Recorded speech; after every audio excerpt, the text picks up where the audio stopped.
Hi, my name's Sadie Thompson. I'm a peer support specialist and certified WRAP facilitator.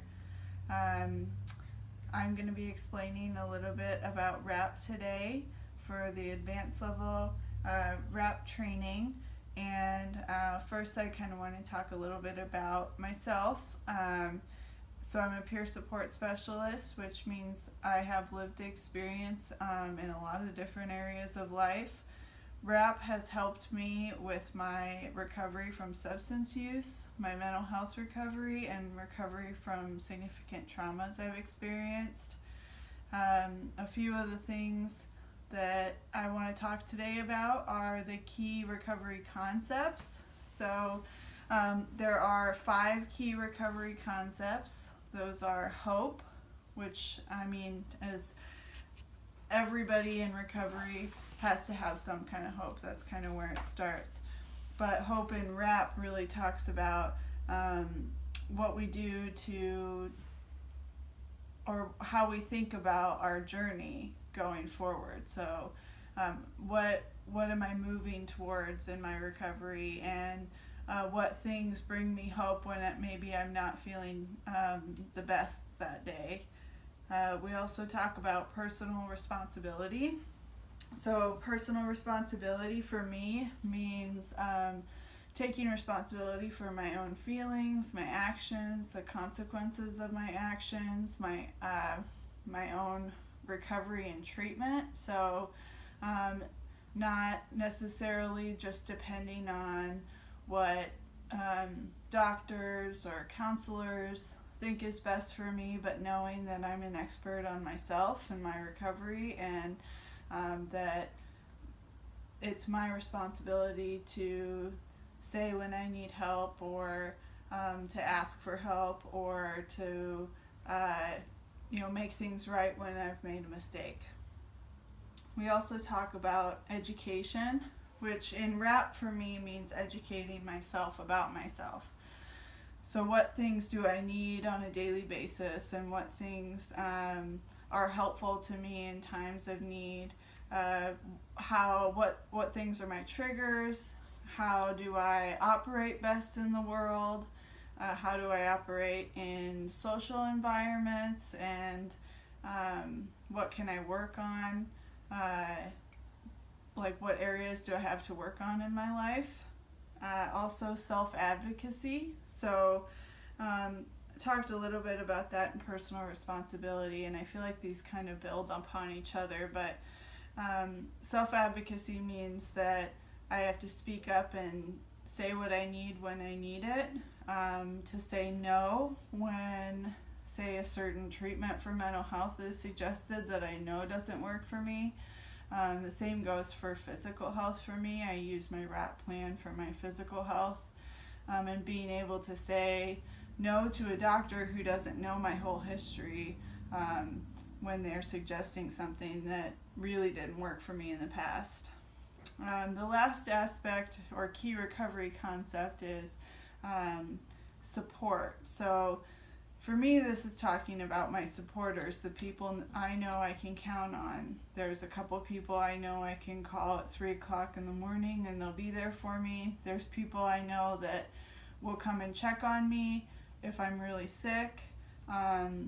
There's people I know that will call me out if I seem to be spiraling in my mental health, or in my addictive tendencies.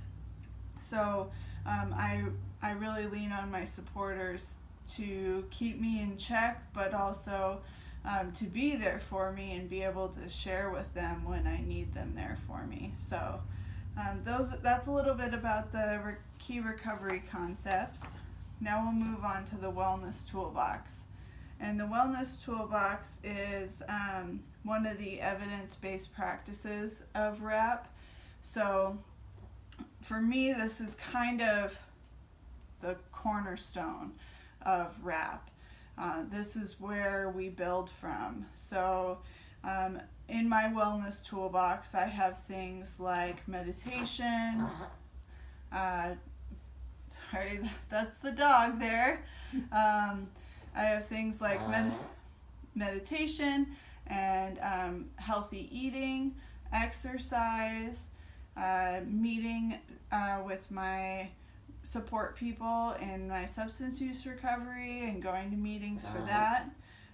Also, hanging out with my dog and spending time with my dog is in my wellness toolbox. These are things for everybody that really are what we use every day or any day to help us stay well. So it could include anything from writing in a journal to doing light therapy. I know a lot of people in the wintertime, it's winter right now, do light therapy to help them stay well and kind of get that vitamin D and feel like they've had some sunlight. Daily planning is an important part of the wellness toolbox for some people, making sure that they know what the day holds ahead and so they're not surprised by anything.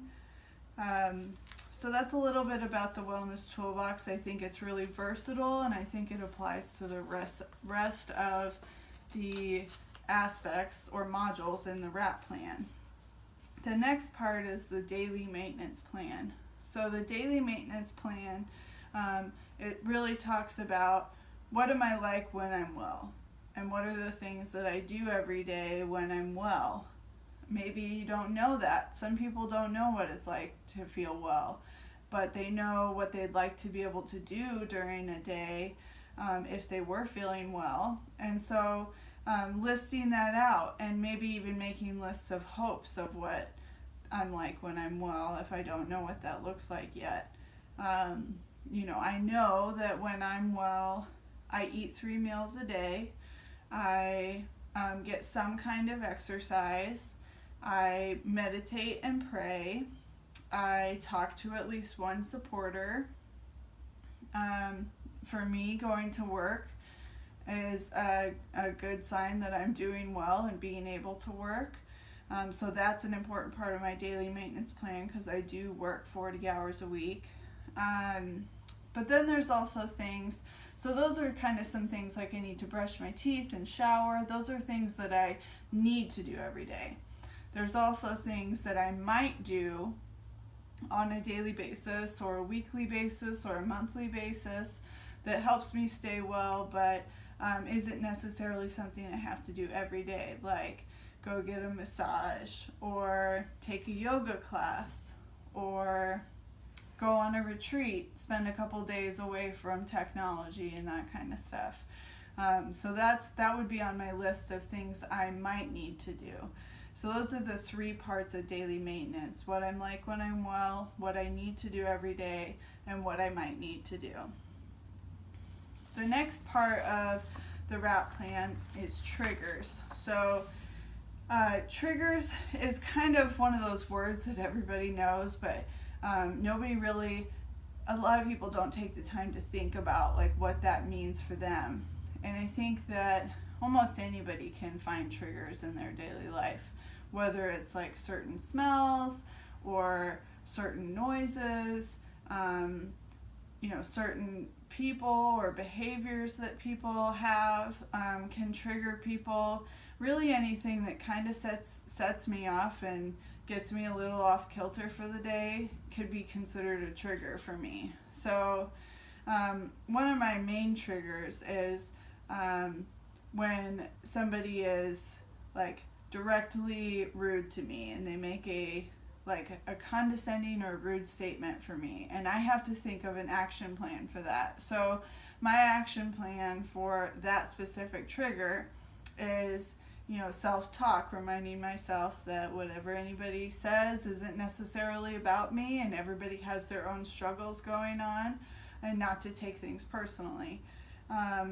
Another trigger example would be like smell, like really intense body odor can sometimes be really offensive, and one of the action plans I have for that is always having like good smelling essential oils or lotions that I can kind of apply and kind of recenter and not let that throw me off or obstruct my ability to engage with somebody. So that is a little bit about triggers. That's a really important one. A lot of the people that I supervise, that do WRAP groups, that are WRAP facilitators, they spend a long time talking with the groups about triggers, because identifying those can really prevent some of the things we're going to talk about going forward from here. Like the next level after a trigger would be an early warning sign, which is maybe things that I notice about myself, not necessarily things that people notice externally, but maybe for a couple days I'm not being able to sleep very well, or all of a sudden my appetite has changed dramatically. I'm really hungry, or I'm not hungry at all. Those might be some early warning signs for a lot of different people. I've heard those examples. Irritability is a really good example. Let's see, but what we do when we see those early warning signs is really the key here. So developing, like we did in triggers, an action plan for each one of those is going to be really important, so it doesn't have to go any further than that. So say I haven't been sleeping very well for a couple days. What are some things that I can do that I know help me sleep well? Well, one is to take a really long shower. Another one is to get a really good workout in, because then I'll be really tired and I might start to sleep better.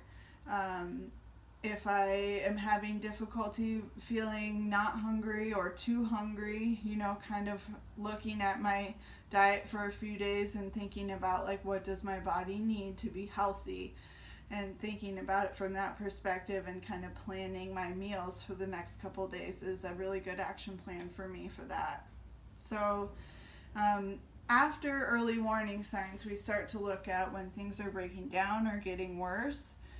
And that really is things that my supporters might notice. So maybe I look like I haven't slept very well for quite a while, or I'm really irritable, or I'm not showing up to the things I normally show up to.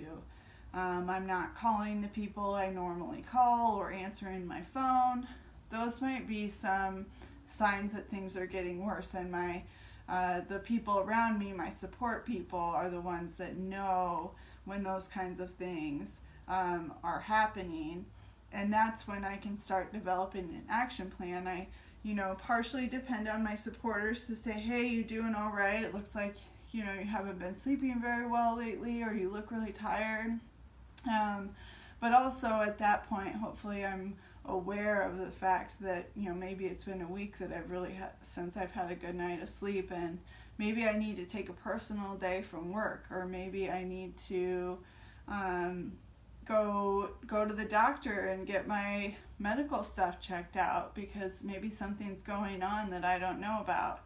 And really kind of amping up the daily maintenance plan is a really good idea, for me anyway, during when things are breaking down, like making sure that I'm doing all the things I need to do every day to stay well, and maybe even adding in some of those things that I might need to do to stay well, like maybe it's time to go get that massage, or maybe it's time to go talk to a counselor, or go spend some time at the Orchard, which is one of the places we have here that does peer support. So when things are breaking down, it's kind of like red flags are going up.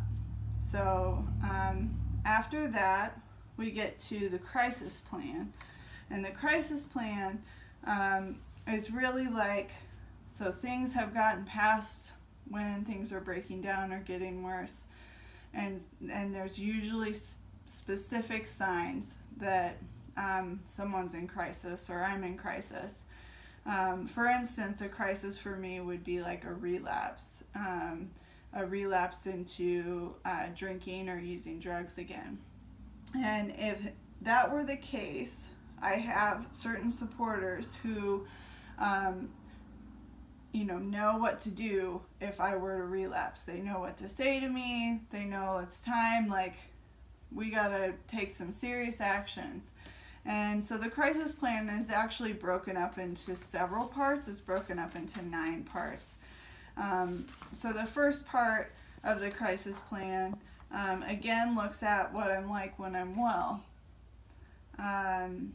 So what am I looking like when I'm well is a really good kind of counter to what it looks like when I'm in crisis, right?